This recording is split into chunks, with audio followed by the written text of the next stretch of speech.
Salut, je veux vous présenter ici mon application de gestion de stock. En fait, l'application de gestion commerciale, parce que l'application intègre à la fois la gestion des stocks, les ventes, la gestion de la caisse, gestion des fournisseurs, gestion des clients, gestion des commandes, gestion des opérations de banque et l'impression de beaucoup d'autres états. Donc, cette application est codée à l'aide du langage VB.NET et utilise la base de données MySQL qui est une base totalement gratuite. Vous n'avez pas besoin de débourser quoi que ce soit pour obtenir cette base de données. Donc sans plus tarder, je vais donc ouvrir l'application. Vous avez voilà l'ouverture de l'application. Vous avez ici menu quitter, se connecter et serveur. Donc je vais me connecter.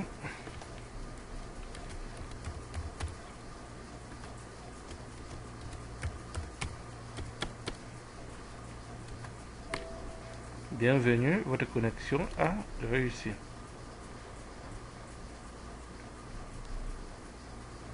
Donc, vous avez là les différents menus. Vous avez le menu fichier, paramètres, utilisateur, stock, vente, caisse, tiers, chèque, banque, consultation, reporting, produit, duplicata, à propos, réduit, plein, écran ou normal. Donc, commençons par le menu fichier. Au menu fichier, vous avez sauvegarde. Vous avez les informations du serveur, le compte utilisateur, le mot de passe. Si je clique connecter, on va me demander de choisir la base de données. La base de données s'appelle ma base et je peux cliquer sur sauvegarder.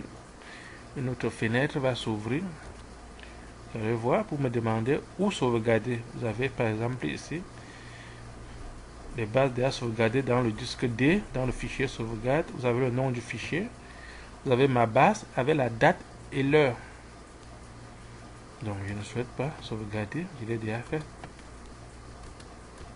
Vous avez les couleurs de thème. Vous pouvez changer en fond vert, fond bleu, fond blanc,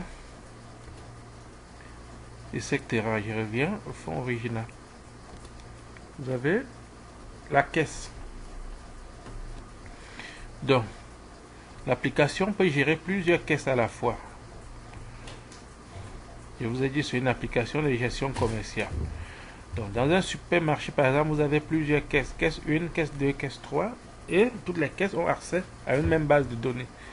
Donc, vous pouvez créer une nouvelle caisse. Vous pouvez en modifier. Maintenant, vous avez l'ouverture de la caisse. Affectation. Pour pouvoir travailler dans une caisse, il faut affecter à un utilisateur bien précis. Vous choisissez la caisse et vous choisissez ici l'utilisateur. Vous voyez ici, la caisse principale est fermée, n'est affectée à personne. La caisse 1 est affectée à Admin System, c'est le compte que j'utilise. Et la caisse 2 est également affectée à un autre utilisateur. Voilà, ces caisses restent ouvertes. Voilà pourquoi elles sont affectées. Donc, vous avez également dans le menu caisse, vous avez ici transfert de fonds. Donc, une caisse peut transférer les fonds à une autre caisse ou même à la caisse principale. Donc, vous choisissez la caisse émettrice, caisse 2, caisse réceptrice, caisse principale par exemple. Vous mettez le libellé et le montant, vous validez. Unité, vous devez créer vos unités pour vos produits. Vous pouvez avoir les produits en paquet, en carton, en grammes, etc. Vous pouvez créer et modifier. Vous avez par exemple le litre, L, etc. Ce sera nécessaire pour créer vos produits. Vous avez le menu quitter. Vous avez serveur qui permet de renseigner. Vous avez dit que l'application est multiposte. Donc il faut installer le serveur et installer l'application sur la machine client. Pour qu'il y ait connexion, pour que les machines clients accèdent au serveur, il faut l'adresse IP du serveur, le nom utilisateur à la base de données, le port, le mot de passe. C'est une application flexible qui peut être installée sur n'importe quelle machine.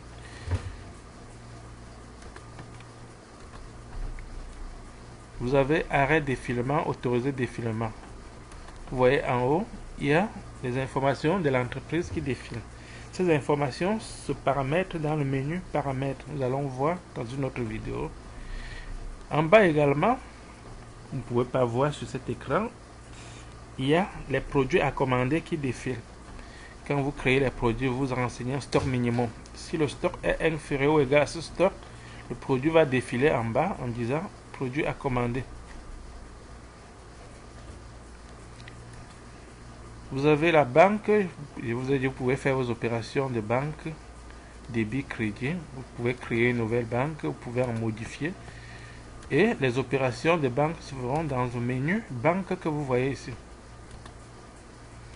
Remise à zéro, c'est pour remettre la base à zéro. Bon, vous voyez ce menu, vous voyez ce sous-menu parce que j'ai un compte administrateur. Un autre utilisateur ne pourrait pas voir ce menu. En fait, ce n'est que l'administrateur qui peut voir ce menu. Vous avez les codes barres. L'application utilise également les codes barres. Donc, pour utiliser les codes barres, vous devez d'abord créer vos codes barres pour pouvoir étiqueter vos produits. Et pour créer, vous choisissez le code produit. Vous avez code désignation, vous générez le code barre. Vous avez ici un certain nombre de commandes qui permet de faire la mise en part. Le nombre de lignes, par exemple, j'ai 9 lignes. Le code barre sera imprimé sur 9 lignes. 3 colonnes, je peux mettre sur 5 colonnes. Ça c'est la largeur de mon code barre, la longueur et la largeur. Vous avez ici la mise en page, c'est-à-dire portrait, ou vous avez ici l'imprimante, il faut choisir l'imprimante aperçu. Voilà, 1, 2, 3, 4, 5, c'est sur 5 colonnes et 9 lignes. Je peux agrandir.